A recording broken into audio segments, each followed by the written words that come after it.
Yo, what's good, everybody? Today we doing something different. We gonna do a Q&A. All right, I did a poll on my IG, and people said they wanted a Q&A. So thank you to those who said that they wanted it, and I reached out and they gave me their questions. I appreciate it. So I'm gonna do my best to give y'all the answers. All right. Also, we're gonna get into some things about the brand. And some questions, more personal questions, so that y'all could get to know me a little bit better, man. So you already know the vibes. It's the Nfluence channel. Y'all stay tapped in. You already know. First question, and then we're gonna get into the questions that people sent to me. First question is, what is the Nfluence channel about? So with the Nfluence channel, I wanted to, and granted, I don't know where God is gonna take this, but for right now, I wanted to focus on relationships. And that is your relationship with God, relationship with self, and your relationship with people, family, friends, spouse, whatever. Second question, why did I start the channel? All right.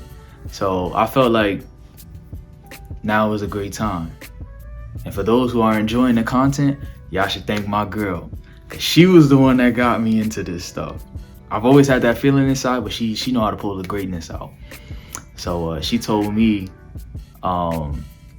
she was like, look, right now, I think you should go ahead, you should do your clothing, you should do, the YouTube, because, when we get married, I don't want to hear you saying that you regret not doing it and complaining, because I'm just going to tell you I told you so. So I'm like, where do I begin? You feel me? So I wanted to do it because I felt like right now was a great time.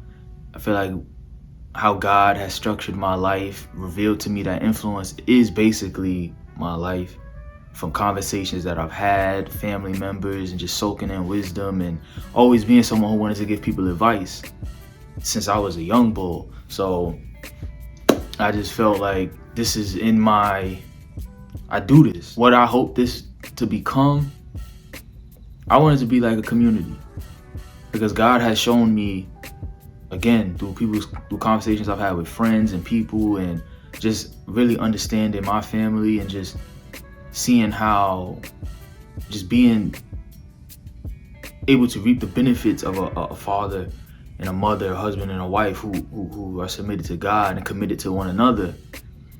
Not everybody has that. In my darker days, when I was younger and I was dealing with depression and low self-esteem and things like that, I couldn't see that. I couldn't see how blessed I really was. So I see now people don't have what I have. People's friendship circles aren't like mine, or people's family structures aren't like mine. So I wanted to create a community where we could uplift one another and, and gain wisdom together. My favorite sport is football. I played football in high school. Then I got 2 years in D3, but again, I was in the dark days back in high school. So by the time I got to college, the love for the game just wasn't there. I realized I ain't have to fight to prove myself to anybody no more. So, and that's what I was doing in high school type thing. But I realized football, well, not just football, but sports in general, is the parallel to life. A lot of your life lessons, a lot of things like that is gonna come. You're gonna learn it in sports. So my kids will be playing. All right, they playing. Period. They gonna learn something. All right. My favorite movie, Back to the Future. My favorite movie is Back to the Future because Back to the Future, first off, was ahead of its time. But second of all, I've always, even in my personal life, wrestled with thinking back on my past and thinking about, man, if I didn't have depression, if I wasn't such a quiet person and I was more open and talking to people, where would I be right now? So I often think about, man, if I could go back, what would I change? But I also have the understanding that God don't view it as a problem. And if I were to go back and change it, what would that have done to me finding Christ and giving my life to Christ?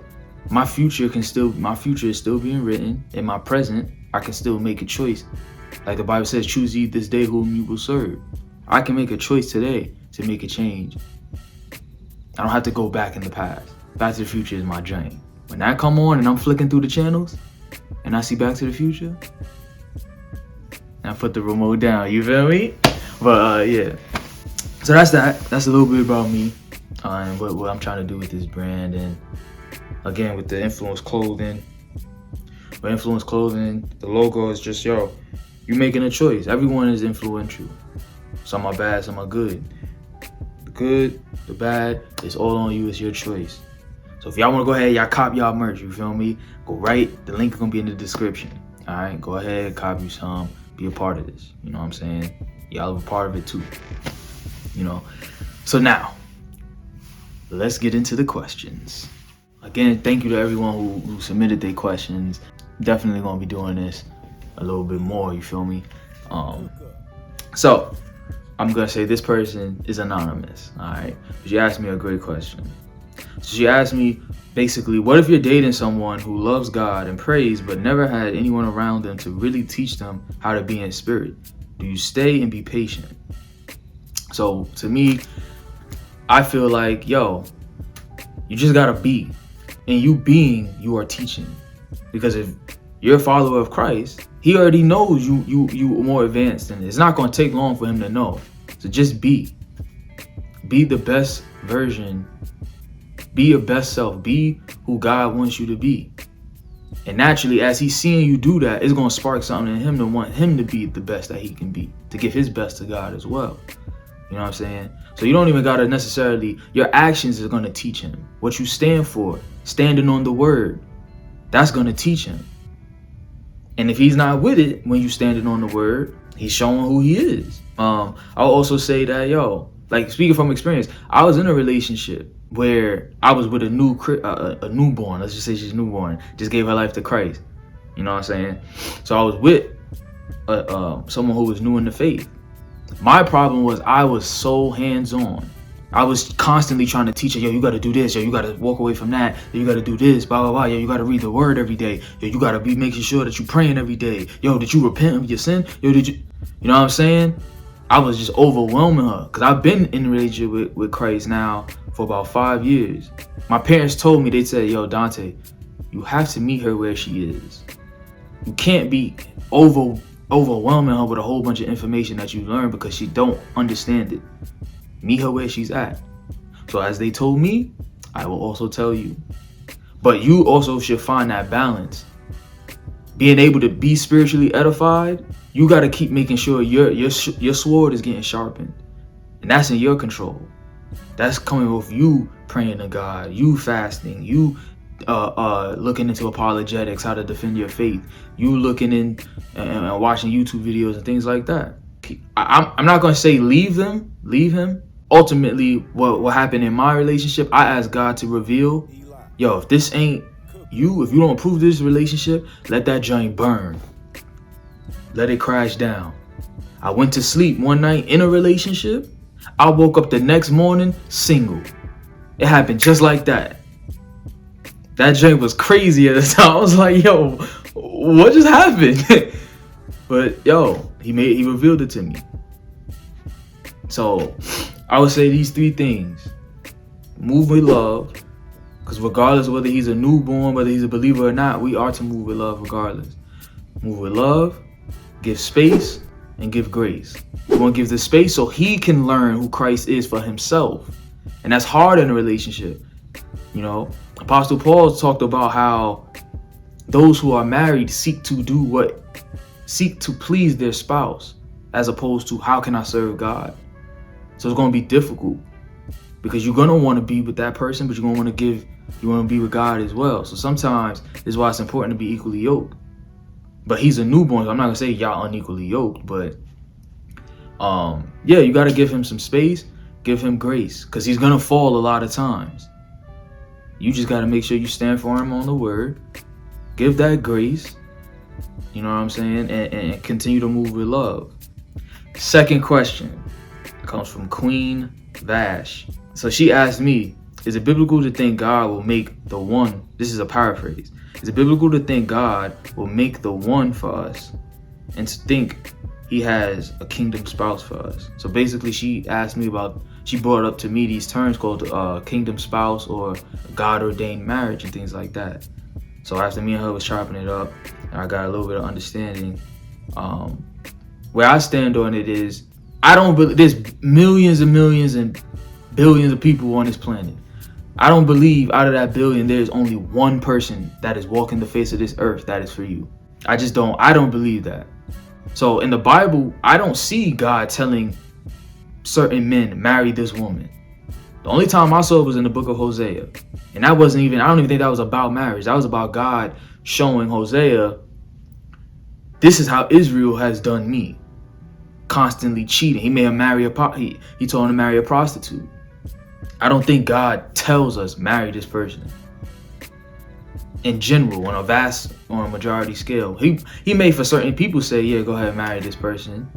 But I think God is not going to tell us everything. If he was, what was the point in giving us Proverbs? We are to exercise this wisdom and to seek God's face all the time. So I think the same applies here. You ask him about this person, and he's going to show you, like I was talking about in the last question. He's going to show you who the person is. You're not going to waste no time. You just got to make sure your heart is ready to receive the truth, because the truth can get ugly, it get spicy. I think the moment you marry that person, they're the one. Now you got to put that work in, because marriage is a job. There is no punch out. There's no clock out. You're constantly building, and you pray over your spouse. You are their covering. What I think is biblical, to think God makes the one for you, and if you don't marry the one, it's slow for you. Nah, I mean, I don't think so. I think he wants us to come to him and ask him about this person that we with, and then keep him. He wants us to have Christ-centered relationships.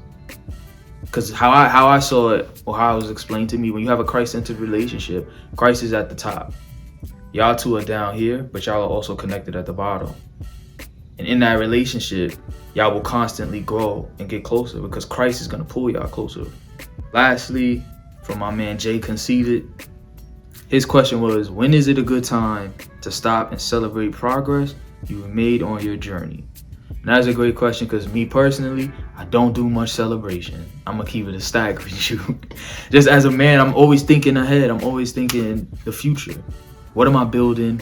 What does it look like right now? What is the work I got to put in? And I'm just constantly grinding type joint. So I came across Ecclesiastes, I remember, because I was telling my girl about it. Ecclesiastes 5, verse 18 and 19. All right? Let me get this word for you. It says, behold, that which I have seen, it is good and comely for one to eat and to drink and to enjoy the good of all his labor that he taketh under the sun all the days of his life, which God giveth him, for it is his portion. Every man also to whom God has given riches and wealth, and has given him power to eat thereof, and to take his portion, and to rejoice in his labor, this is the gift of God.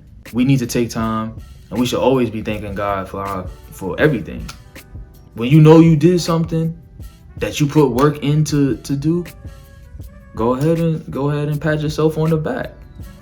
Maybe that's what I do. I'm more so I thank God for it, and then in my self-talks, I'll tell myself I'm proud of myself. But I don't go out and go buy me clothes or party or whatever like that. Like that ain't my type of thing. I think when is it a good time? That's on you. You'll know. Or you got to sit yourself down to make yourself aware of all it is that you've accomplished. And my man was telling me that. My man's from New York. He was telling me that, like, yo, you need to stop to smell the flowers. Smell your roses. Because he was telling me, like, just because I made music. And he was telling me, like, yo, you put out a lot of projects. Now you got clothes. You got YouTube. Yo, you built a lot. You've done a lot, and you need to take your time to look at what you've done and applaud yourself. Whatever it is you've done, go ahead and just pat yourself on the back and thank God for getting you through it. That's what I got for y'all today, man. I hope I answered all y'all questions. This won't be the last time. I feel like I'm really helping y'all out, as opposed to me just coming up with topics and things. This was dope. So I will be trying to do this more often. You know what I'm saying? So more people could send their questions in, and I could help y'all. You know what I'm saying? So to those who didn't get the opportunity to, hey, next time it come around, just check out for my IG poll, because that's when I'm gonna ask. And then if y'all saying yeah, I'll do another one, ask y'all, put y'all questions in there, or I'll just DM y'all, whoever said yes, and I'll ask y'all for the question. But yeah, man, y'all stay up, man. Prayerfully, y'all are on track for what God has in store for you, and just seeking his face, and growing in him. And yeah, I hope y'all are doing good, man. I hope I helped out today. Leave your thoughts in the comments. Put your people on. This is for you and yours. And as always, y'all stay up. Peace and love.